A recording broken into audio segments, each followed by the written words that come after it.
New beginnings. Some say a sunburst struck the earth and took out all life with it. But that wasn't true because the wilderness survived. Others said that God, or what we call God, now we think he's actually a being that lives within this solar system's sun, reached out with one of its 8 tentacles and sent a bolt of lightning hurtling down upon the earth that wiped out civilization as we know it, leaving alive, as far as we know, your mother and I. Of course, she wasn't your mother back then, and I wasn't your father. We were just 2 people sharing a flight with hundreds of other people, when suddenly the atmosphere changed color. It was the deepest purple for a brief moment, and then it was like an electrical storm across the horizon. The electrical storm seemed to have a mind of its own, and was attracted to anything modern or mechanical, melting not only the objects themselves, but also everything and anything within quite a wide radius around the object. Luckily for us, the electricity stayed outside of the plane. The next thing your mother and I knew, for several years we thought that we were the only survivors walking around the debris, and we met. She thought I was an Arab, and since I could not tell Eve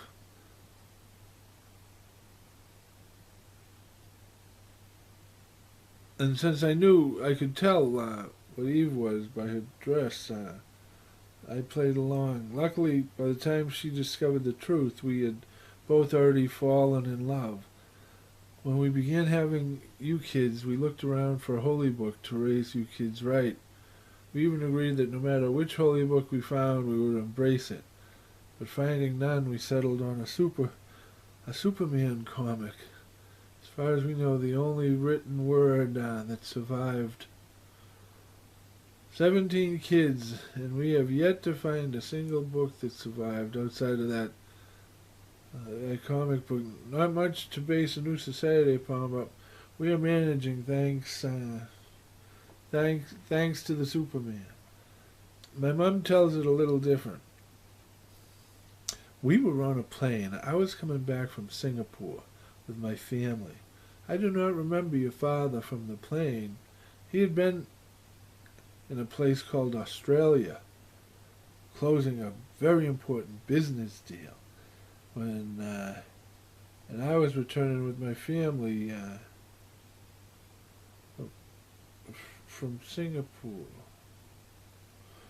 This doesn't have the part about Singapore in it. I'll just continue on it. We were the only survivors of the crash, and for several years we believed the world had also... I was trapped in my seat and your father rescued me. He saved my life.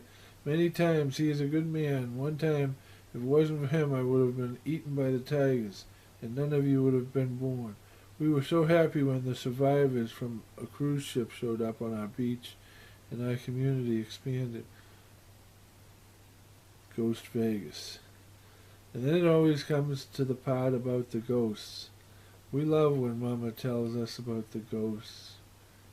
The first time I saw them, it was in a fevered dream. Now I sense them, or that is, I sense them.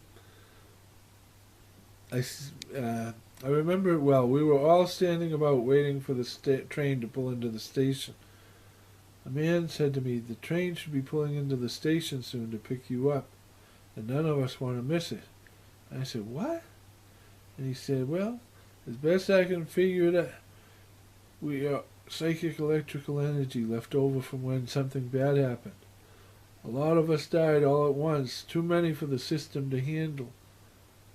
So we either missed the train that was meant for us, or it was never sent. So we walked the earth, but then we noticed that the train carrying you could carry quite a few free riders when it pulls out. So now we all gather around the dying in hopes of catching a free ride to the next station. Oh, so who is dying? I asked. He did not answer. He just continued.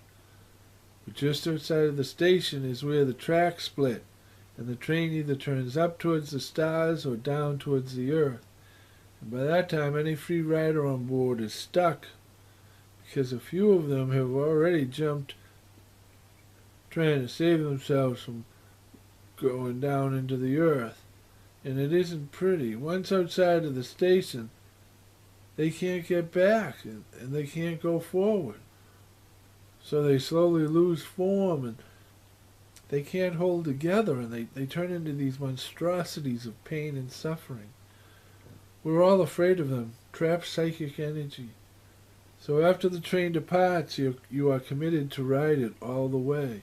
So now we follow the lives of the living, trying to guess which direction the person's train will go when they die. And then we figured that if we know the person good enough to bet our souls on them when they die, we probably think we know them good enough to make wagers on their daily decisions. Friendly wagers, of course, to pass the time.